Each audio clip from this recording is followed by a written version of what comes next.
Hello. അപ്പോൾ 2 കുട്ടിമണികളും ഇവിടെ ഒരുങ്ങി റെഡിയായിട്ട് നിൽക്കുക കേട്ടോ. ഇനി അവരെ കൊണ്ടുപോയി സ്കൂളിലാക്കണം. എന്നിട്ട് എനിക്ക് ആറ്റിങ്ങ വരെ പോകണം. അപ്പോൾ എന്തായാലും അവരെ കൊണ്ടുവന്ന് സ്കൂളിലാക്കിയിട്ട് ഞാനിവിടെ ബസ് സ്റ്റോപ്പിൽ ചില്ലറ പൈസയൊക്കെ നുള്ളിപ്പറക്കിയിരിക്കുന്നത് ആറ്റിങ്ങ പോകാൻ വേണ്ടിയിട്ടാണ് കേട്ടോ. അന്നമ്മയുടെ കണ്ണാടി ഒടിഞ്ഞിട്ടുണ്ടായിരുന്നു. അപ്പോൾ അത് ഒന്ന് ശരിയാക്കണം. കല്ലമ്പലത്ത് കാണിച്ചു നോക്കി, ശരിയായില്ല. അപ്പോൾ വാങ്ങിച്ചിടത്ത് തന്നെ കൊണ്ടുപോകാമെന്ന് വിചാരിച്ചു. നയനേന്നാണ് കേട്ടോ അത് വാങ്ങിച്ചേക്കുന്നത്.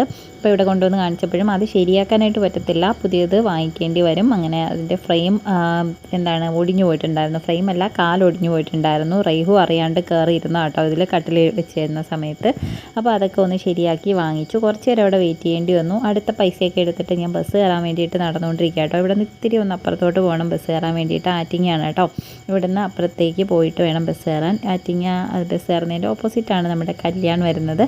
അപ്പോൾ ദേ ഇവിടെ നിന്ന് ഞാൻ ബസ്സിൽ കയറി സ്കൂട്ടി എടുത്ത് വീട്ടിൽ പോയി. അപ്പോൾ ഉമ്മച്ചിന്ന് ബിരിയാണി വെച്ചിട്ടുണ്ടായിരുന്നു, പൊന്നും ഉണ്ടായിരുന്നു കേട്ടോ. അപ്പോൾ അവിടെ ഇരുന്ന് ബിരിയാണിയൊക്കെ കഴിച്ചിട്ട് ഇനി നേരെ തിരിച്ച് വീട്ടിൽ പോകണം കേട്ടോ.